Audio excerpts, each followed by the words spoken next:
Hurco's Tool and Material Library option allows you to save tool setups once and use them in any program you load.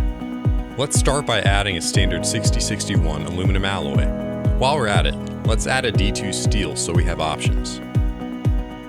Now we'll make an end mill and define its parameters. All our feeds and speeds are saved by the material type. Supplier information and additional notes can be added for future reference.